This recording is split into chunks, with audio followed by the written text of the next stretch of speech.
राजा हत्याकांड में आज से सोनम से पूछताछ। देर रात शिलांग लेकर पहुंची मेघालय पुलिस। रात में ही करवाई गई सोनम रघुवंशी की मेडिकल जांच।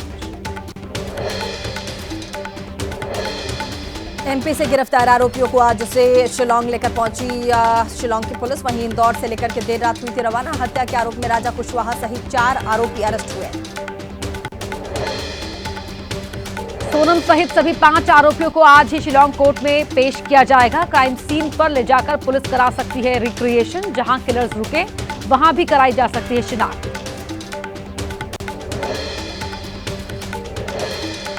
राजा रघुवंशी की हत्या का मामला। पूछताछ के लिए बनी टीम में 2 एसपी रैंक के अफसर, महिला अफसर शामिल। डीजीपी मेघालय को रोज दी जाएगी केस की ब्रीफिंग। मेघालय में 2 जून को मिला था राजा रघुवंशी का शव। मौके से मिले सबूतों के फॉरेंसिक रिपोर्ट का इंतजार। रेनकोट, हथियार, किलर्स के फिंगरप्रिंट से जुड़ी रिपोर्ट है शामिल। रिपोर्ट्स के माने तो राजा की हत्या के बाद इंदौर आई थी सोनम। एमपी पुलिस ने कहा सिर्फ शिलांग पुलिस ही दे सकती है जानकारी। जरूरत पड़ने पर इंदौर लाई जा सकती है सोनम। राजा रघुवंशी हत्याकांड के आरोपी की पिटाई। इंदौर एयरपोर्ट पर आरोपी की पिटाई। एयरपोर्ट पर एक यात्री ने मारा आरोपी को थप्पड़।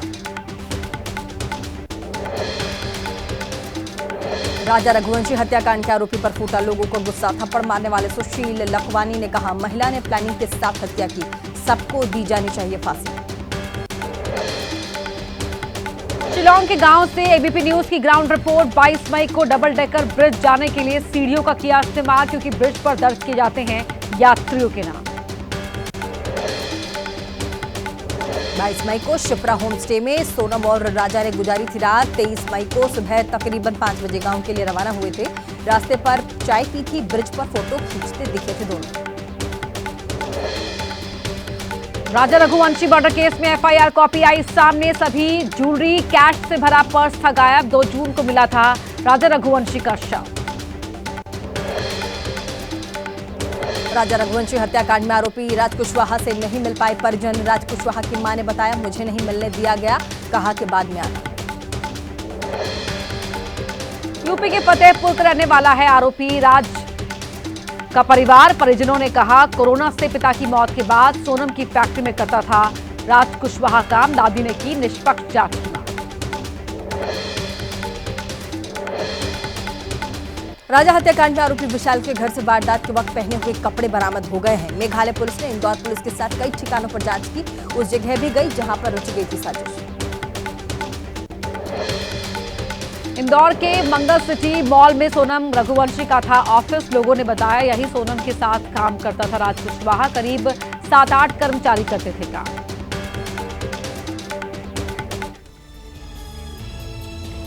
और चलिए अब आपको भारत और पाकिस्तान में तनाव से जुड़ी तमाम बड़ी खबरें दिखा देते हैं।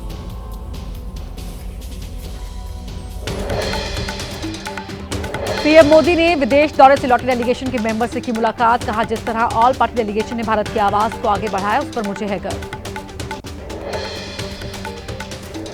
सर्वदलीय प्रतिनिधिमंडल के सदस्यों के साथ प्रधानमंत्री की बैठक। कांग्रेस सांसद शशि थरूर ने कहा सबने अनौपचारिक तरीके से प्रधानमंत्री से बात की, सभी ने साझा की अपनी बातें। शिवसेना उद्धव गुट की सांसद प्रियंका चतुर्वेदी ने कहा यह थी एक अनौपचारिक बैठक। पीएम ने दी बधाई कि आपने आतंकवाद के खिलाफ दुनिया में पहुंचाई बात। शिवसेना शिंदे गुट के सांसद श्रीकांत शिंदे बोले प्रधानमंत्री ने सभी ग्रुप के सदस्यों से मुलाकात करके फीडबैक लिया। सदस्यों ने कहा होती रहनी चाहिए इस तरह की मीटिंग।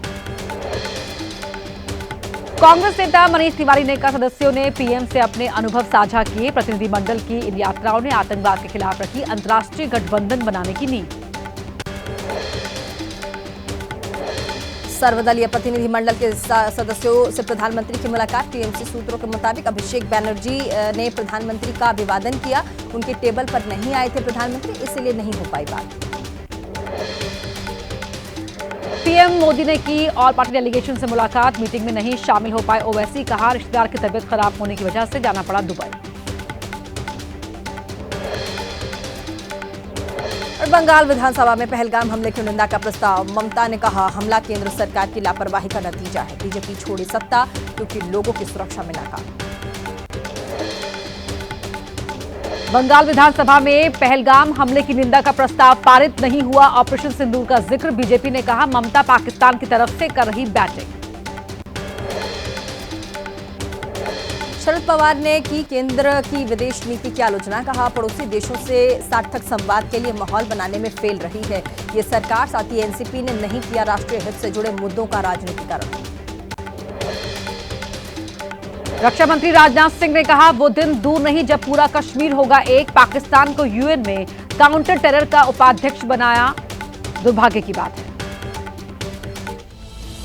और चलिए देश की राजनीति से जुड़ी तमाम बड़ी खबरें आपको दिखा देते हैं सुपरफास्ट अंदाज में। केंद्र कैबिनेट की आज बैठक, पीएम मोदी की अध्यक्षता में होगी मीटिंग। आज भी हो सकती है सीसीएस की भी बैठक। कांग्रेस की कर्नाटक सरकार कराएगी जातिगत जनगणना, आला कमान ने भगदड़ को लेकर लिया पूरा ब्यौरा, कहा जनता की भलाई के लिए सरकार काम करे।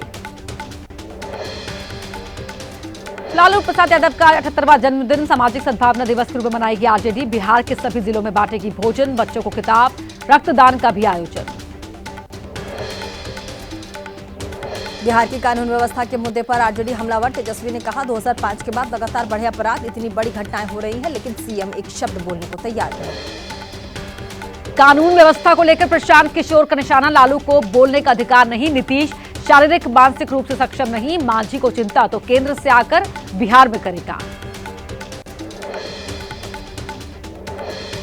243 सीट पर लड़ने के चिराग के बयान पर मांझी का निशाना, कहा कुछ लोग रैली के जरिए बनाना चाह रहे हैं दबाव, जो ताकतवर होता है वो कहता नहीं। मांझी के बयान पर एलजेपी आर नेता विनीत सिंह का पलटवार, कहा आरा की सफल रैली देखकर असहज हुए कई सीनियर नेता। हम कृपा की राजनीति नहीं संघर्ष की राजनीति करते हैं। आरजेडी प्रवक्ता शक्ति सिंह यादव ने किया दावा, चिराग को मांझी के जवाब बदलवा रही बीजेपी। मांझी ने साफ कहा है कि 10 सीट की हैसियत नहीं और 243 सीट की कर रहे हैं बात। बीजेपी ने चिराग और मांझी दोनों को ही बताया एनडीए के प्रति निष्ठावान। पार्टी प्रवक्ता प्रभाकर मिश्रा ने कहा दोनों ही घटक दल पीएम मोदी के हाथ को करेंगे मजबूत। और चलिए सुपरफास्ट अंदाज में देखिए इस वक्त की और देश की तमाम अहम खबरें।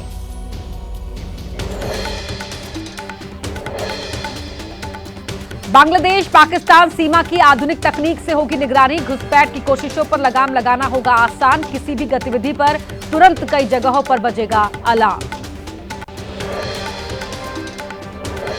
पहलगाम हमले के बाद कश्मीर में फिर से पर्यटक को बढ़ावा देने की तैयारी। ट्रैवल एजेंट्स एसोसिएशन ने शुरू की रैली फॉर वैली। पूरे देश में होगी रैलियां और रोड शो। पीडीपी नेता महबूबा मुफ्ती ने कहा पहलगाम के लोगों के साथ हम सभी को करनी है अमरनाथ यात्रा की रखवाली। बनाना होगा सुरक्षित माहौल जिससे वापस आ सके टूरिस्ट। चिन्ना स्वामी स्टेडियम के बाहर भगदड़ में 11 लोगों की मौत का मामला। आरसीबी के मार्केटिंग हेड निखिल सूसले की याचिका पर कर्नाटक हाईकोर्ट आज सुनाएगा अपना फैसला। बाटला हाउस में अवैध निर्माण पर कार्रवाई का मामला। आम आदमी पार्टी के विधायक अमानतुल्लाह खान की याचिका पर दिल्ली हाईकोर्ट में आज सुनवाई। हेट स्पीच केस में अब्बास अंसारी की याचिका पर इलाहाबाद हाईकोर्ट में आज होगी सुनवाई। कोर्ट ने राज्य सरकार को जवाब दाखिल करने के लिए दिया था 2 हफ्ते का मौका। खजुराहो एयरपोर्ट पर एयरक्राफ्ट की क्रैश लैंडिंग। एयरक्राफ्ट में तकनीकी खराबी के चलते पायलट ने कराई इमरजेंसी लैंडिंग। रनवे से फिसलकर खेतों में जा घुसा विमान, पायलट सुरक्षित बचा।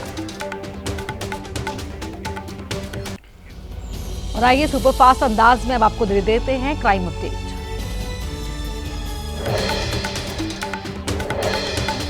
दिल्ली के नेहरू विहार में बच्ची के साथ दरिंदगी और हत्या मामले में आरोपी गिरफ्तार। एनकाउंटर के दौरान आरोपी नौशाद पुलिस को गोली से घायल, वहीं साथ ही हत्या के बाद सूटकेस में छिपा दी थी लाश। दिल्ली में पकड़े गए अवैध बांग्लादेशी। मंगोलपुरी रेलवे लाइन के पास से 92 बांग्लादेशी नागरिक गिरफ्तार। पकड़े जाने के डर से लगातार बदल रहे थे लोकेशन। बिहार के गोपालगंज में अपहरण के बाद बच्चे की हत्या, शव को तेजाब से जलाने का मामला। 7 जून से लापता था बच्चा। पुलिस ने 2 लोगों को हिरासत में लिया। भुवनेश्वर में युवक ने की अपनी पत्नी की हत्या, बाद में खुद भी किया सुसाइड। पत्नी पर लगाया अवैध संबंधों का आरोप। पुलिस कर रही है जांच। फिरोजाबाद में पकड़ा गया 40 लाख रुपए कीमत का गांजा। तस्करी के आरोप में 4 लोग गिरफ्तार। ओडिशा से राजस्थान लेकर जा रहे थे गांजा। कर्नाटक में महिला ने रची पति समेत पूरे परिवार को मारने की साजिश। खाने में जहर मिलाने की बात आई सामने। प्रेमी संग मिलकर साजिश रचने का आरोप। पति की शिकायत पर महिला गिरफ्तार। मध्य प्रदेश के रीवा में संजय गांधी अस्पताल में नाबालिग लड़की के साथ हुई घटना पर सीएमएस का बयान। कहा, लड़की के साथ नहीं हुई कोई भी रेप की घटना। पुलिस को दी गई मामले की जानकारी। और आइए अब जानते हैं कि आपके राज्यों का क्या है हाल। दिखाते हैं खबरें तेज रफ्तार के साथ। लखीमपुर खीरी में बस और पिकअप गाड़ी की टक्कर। हादसे में एक शख्स की मौत, कई लोग गंभीर रूप से घायल। पुलिस ने घायलों को जिला अस्पताल में एडमिट कराया।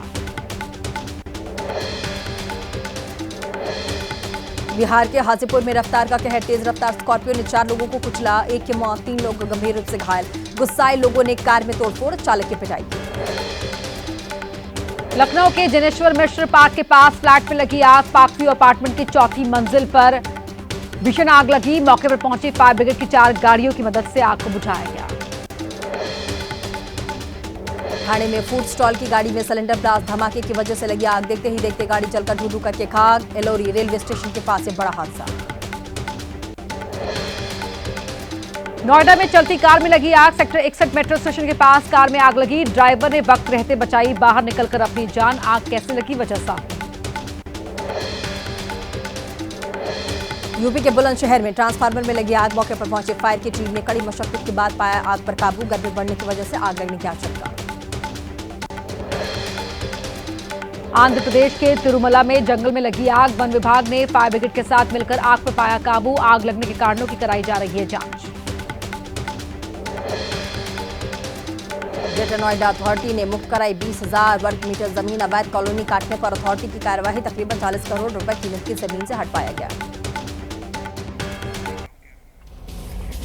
और आइए अब आपको दिखाते हैं मौसम से जुड़ी हुई खबरें सुपरफास्ट अंदाज में।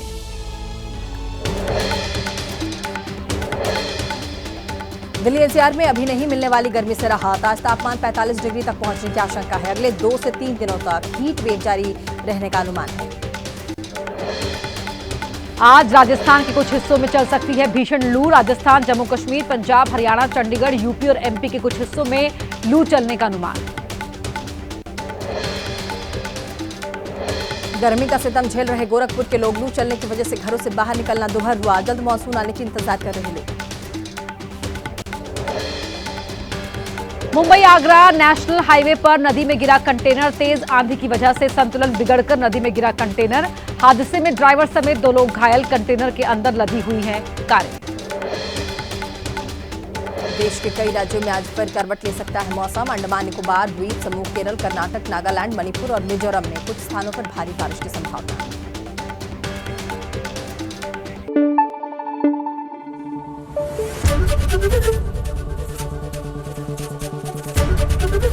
एबीपी न्यूज आपको रखे आगे।